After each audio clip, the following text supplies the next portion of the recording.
Welcome to the Grampians Wine Podcast. I am your host, Neil Butler. In each episode of the podcast, we speak to a representative of the Grampians winemakers or one of the wineries in the region.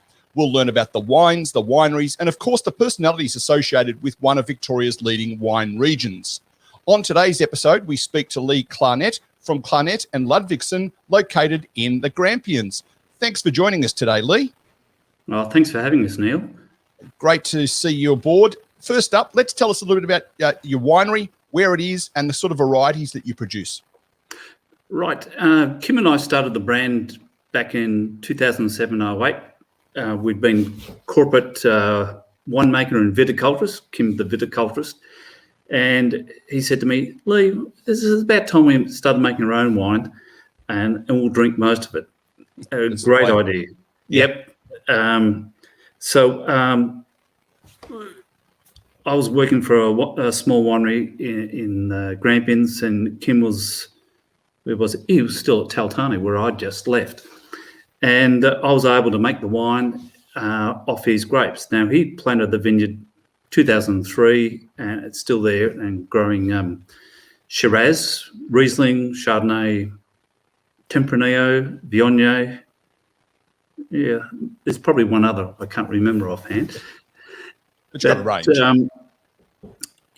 That was his passion, was grapes and clones and all that sort of stuff. And I was to be his winemaker. But we put $2,000 in each and bought some tanks. And the way it worked out that somehow we had enough cash over to put into bottle, and, you know, a bit of luck came our way, and eventually it's been a really good ride. Like, nothing's perfect, nothing goes right. Now and then you make some really good wines and you get a lot of kudos, but you just like it 10 times more or louder. I was listening the other day to John Williamson in Old Man Emu, all that sort of caper, and he said, I got into not Red Faces. That was New Faces in those days. Sorry? It was New Faces. New Faces, that's right. With Frank Wilson, who was a bloody old bore. And anyway, he won it. And he thought, my life's going to be easy. And he said, for the next 15 years, until 1986, and he had his second hit, it was just hard slog. And from that point onwards, and I still think that's where we're at the moment, because we started from nowhere and we got to somewhere. And the journey of the brand keeps evolving. And for a long while, we only just had Shiraz and a bit of Riesling. So what's your annual production like? How many cases do you make a year? Well, put it this way, make 15 tonnes and that becomes about 15 pallets, and there's 64 on a pallet. I make some wine for other people in the district and down at a place called Warburton, and they really like my wine. So that helps to make more than I actually sell in the public brand. Yes. And that's a good way to sort of keep expanding and paying for labels and bottles when you've got no cash. Yes. A small business operator's song of choice, that one, isn't it? So what makes the Grampians wine region a good place to grow grapes and make wine?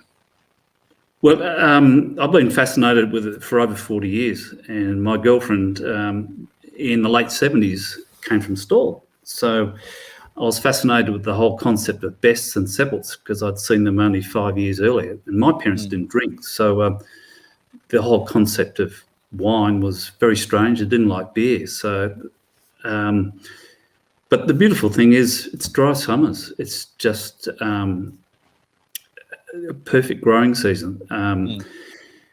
Last season we just had in 21 was one of those great years where it rained and we didn't need to irrigate. Nature took care of itself and brought in the biggest, best flavoured crop of grapes I've seen next to ever, next to 2017. Yeah, okay. Yeah. Oh, nice. So we're obviously, people who'll be watching and listening to this podcast will be thinking, I might get up to the Grampians at some stage. Why should people come up to the Grampians wine region? Why should they come and visit? Well, we've got real people who really make the wine and live and breathe it. We're not the big corporate guys, and the big corporate place I used to work at, Seppelt's, yeah, it's not really the same thing anymore. And there are, well, since I've been in the industry, there's probably 8 more cellar doors. They're really close around Great Western, and then you've got a couple in Halls Gap. But around Great Western itself is where you see it really happening, and they're small family operations. They're not, they're people with a good background in winemaking or viticulture, but they're not ex-lawyers or doctors with deep pockets building fancy castles or anything like that. This is the genuine thing. Yeah, no, fair enough. So you were saying before that, that every day gets a little bit different. Give us a sort of an idea of what we're going to expect of Clarnette and Ludvigsen in 5 years' time, let's say. What's it going to look like?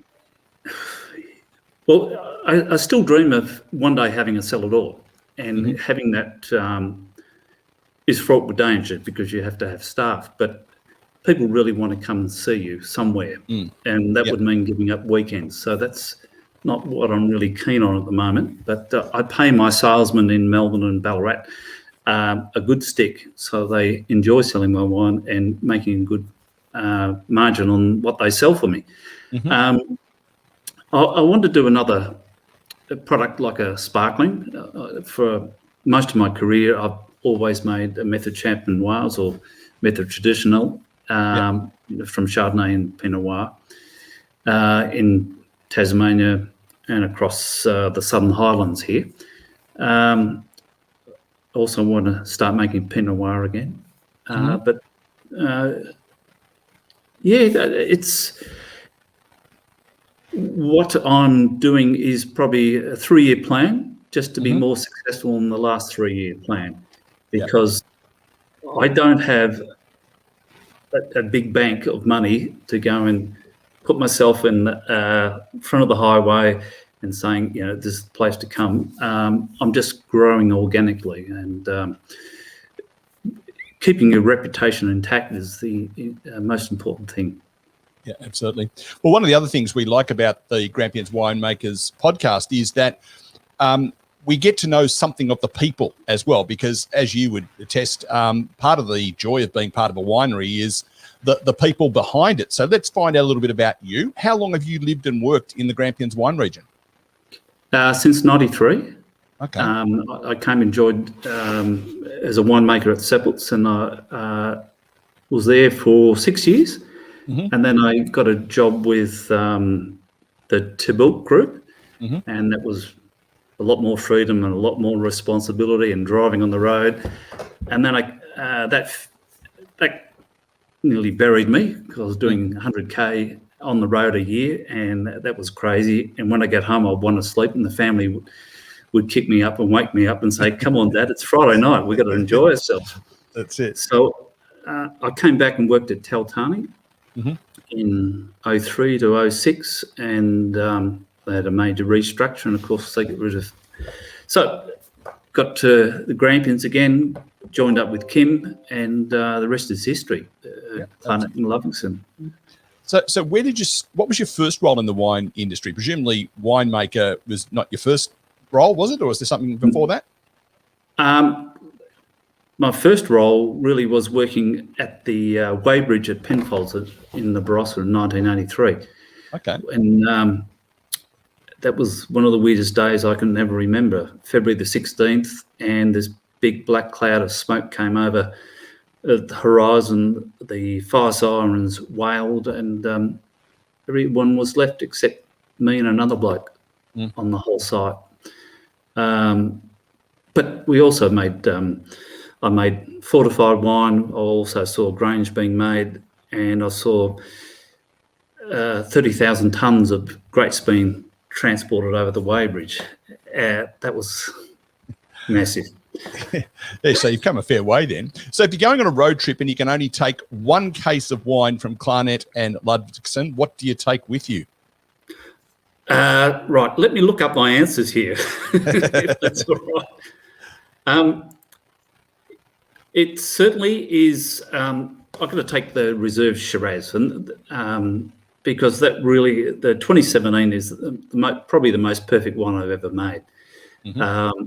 I'd also take along the Riesling, the Chardonnay, and the Rosé. We're going the mixed case.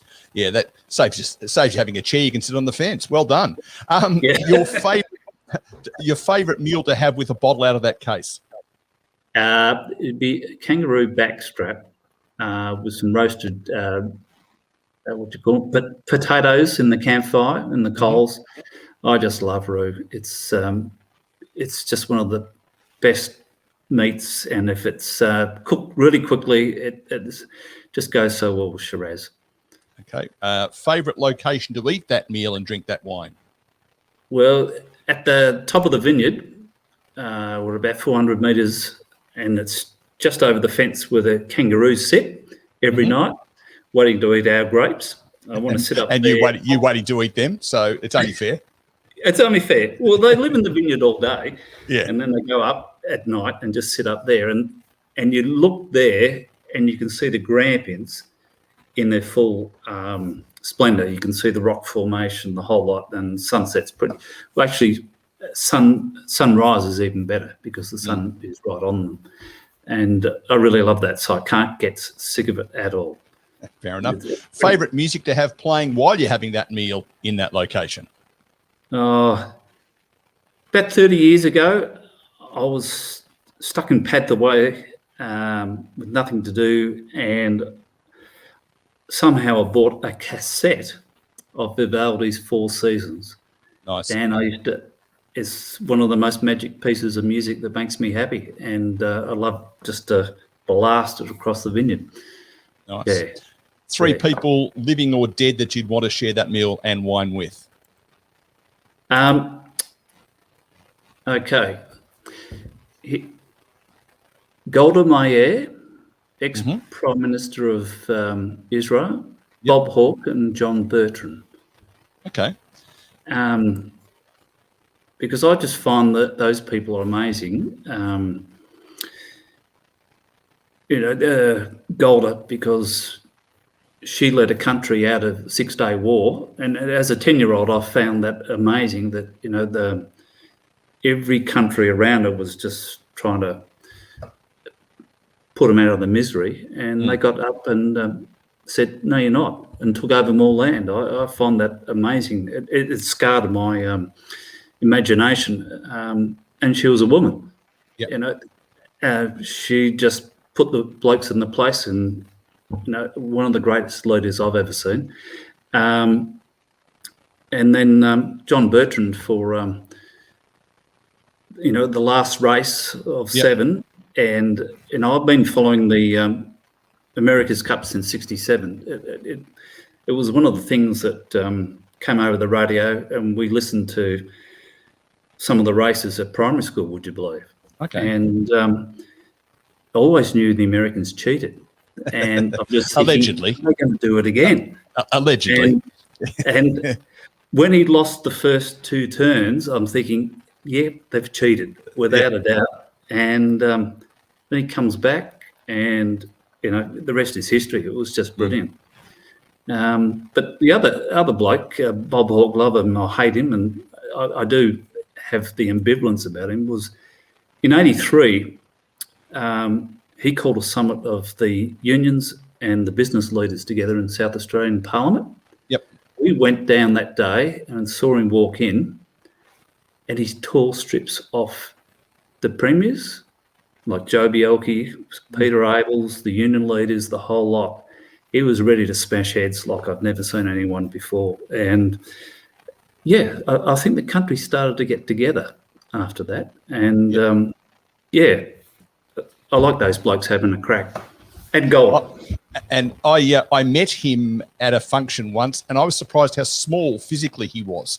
He's not I couldn't get over it because he's Yeah. 5'2" or something. It's tiny, comparatively, Yeah. Now, we've identified the fact you don't have a cellar door, so we won't ask you what time you open it, but people can buy your wine from your website.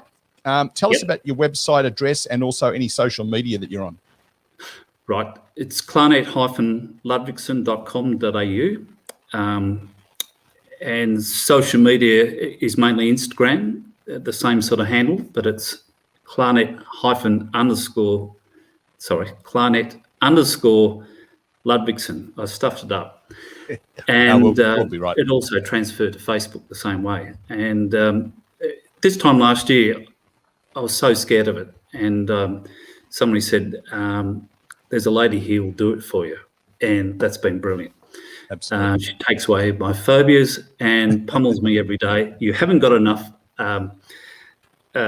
What's the plan? Have you got a plan? I go, no. But she makes it happen. She's brilliant. Excellent. Well, Leigh, we've come to the end of our time. Thanks for joining us today on the Grampians Wine Podcast. Thank you very much, Neil. Enjoyed it very much. This has been another episode of the Grampians Wine Podcast featuring Leigh Clarnette from Clarnette and Ludvigsen. You can subscribe to the podcast by visiting www.grampianswinepodcast.com.au. It doesn't cost you anything to subscribe, but it will give you the chance to listen to previous episodes and to be reminded whenever we publish another episode. You can watch video versions of the podcast by subscribing to the Grampians Wine YouTube channel. We'll be back soon with another episode. My name is Neil Butler. I look forward to your company then. Cheers.